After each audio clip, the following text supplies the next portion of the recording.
It was a gray autumn afternoon, and the wind howled fiercely, shaking the trees in a menacing way. Alex, Claire, Ben, and Lisa had spent the last few months investigating haunted locations around the country, and now they stood before one of the most feared, the abandoned Hospital of Nocton Hall. The place, shrouded in dark legends and stories of ghostly apparitions, had once served as a military hospital during the World Wars. But after decades of neglect, its reputation as a cursed site only grew. The once magnificent Victorian mansion was now in ruins, its roofs caving in and its windows shattered. The walls were covered in graffiti and creeping vines, and the atmosphere was oppressive, as if the very air held the weight of the horrors that had taken place there. "Wow, this is worse than I imagined," said Lisa, staring at the dilapidated facade of the hospital. "Exactly why we're here," Alex replied, always the bravest of the group. "Let's see if the stories about the ghosts are true." The group pushed through the rusted doors, the sharp sound echoing through the dark halls. Inside, the air was thick and smelled of mold. Rusted wheelchairs and abandoned beds were the only remnants of the time the building functioned as a hospital. But more than that, the place exuded a disturbing sensation, as if something, or someone, was still there. "I don't like this," Ben muttered, gripping his flashlight tightly. "This place, it feels alive." The hallways were long and narrow, and every sound seemed to reverberate infinitely through the concrete walls. The further they went, the stronger the sensation of being watched grew. Indistinct whispers seemed to come from nowhere, from some distant place, and the winds, howling through the broken windows, sounded almost like mournful cries. "Do you hear that?" Claire whispered, stopping in the middle of a deserted hallway. She tilted her head, trying to locate the source of the sounds.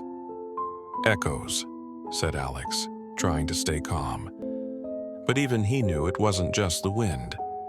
Nocton Hall had a disturbing history. During the war, soldiers who couldn't be saved were taken to the psychiatric ward, where many spent their final days. It was said that the disturbed souls of those patients still wandered there.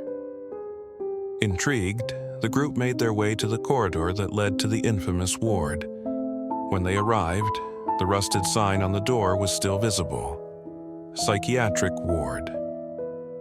As they pushed the door open, a cold chill filled the room, and an immediate sense of discomfort washed over them. The room was full of old patient files, scattered across the floor like disorganized memories of forgotten lives. "Look at this," Claire said, picking up a dirty file. "It's from a patient who died here." Alex began rummaging through the room, but suddenly a loud sound echoed through the halls, like the dragging of old furniture. They all froze, their hearts pounded, and they exchanged silent, fearful glances. "What was that?" Lisa asked, her voice tight with tension. "Maybe we should leave," Ben suggested, nervously glancing at the shadows that seemed to move on their own. Before they could react, a shadow passed quickly at the end of the hallway. It was a faint figure, but human, dressed in an old military uniform. Alex felt his blood run cold. "Did you see that?" he asked, his voice shaky. No one responded. The group's silence spoke louder than any words. Suddenly, a nearby door slammed shut with a deafening bang, causing them to jump. The beams from their flashlights flickered, and for a brief moment they felt as if the air was being sucked out of the room. "They're here," Claire muttered, her voice barely hiding the fear. "The ghosts, they're here." Panicked, they began running through the halls, desperately trying to find the exit. But something was wrong. No matter how fast they ran, the corridors seemed to stretch endlessly. The whispers were now louder, morphing into incomprehensible words, and their footsteps echoed as if something invisible was right behind them. When they finally reached the entrance, Alex stopped dead in his tracks, his heart racing. At the far end of the corridor stood the same figure they had seen earlier.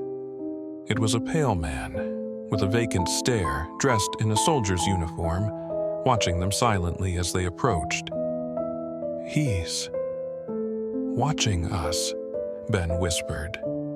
Unable to tear his gaze away, the figure didn't move, it just stood there, like a macabre statue, waiting. Without a second thought, they bolted for the door, not daring to look back. The wind now howled furiously, almost like a lament as they fled the hospital. But even outside, the chill remained, as did the uncomfortable feeling that they were still being watched. That night, Alex did some research on Nocton Hall. He discovered that many soldiers who died in the psychiatric ward had reported seeing a mysterious man in the days leading up to their death. The description matched the figure they had seen exactly. Nocton Hall, it seemed, was not merely abandoned. Something, or someone, remained within its walls, trapped between the world of the living and the dead, waiting for new victims to guide them not to safety, but to doom. If you enjoyed this chilling tale and want to hear more eerie legends, be sure to like this video, subscribe, and turn on notifications so you never miss a scare. And don't forget, there's another story waiting for you on the screen right now. See you in the next one, unless the ghost of Nocton Hall finds you first.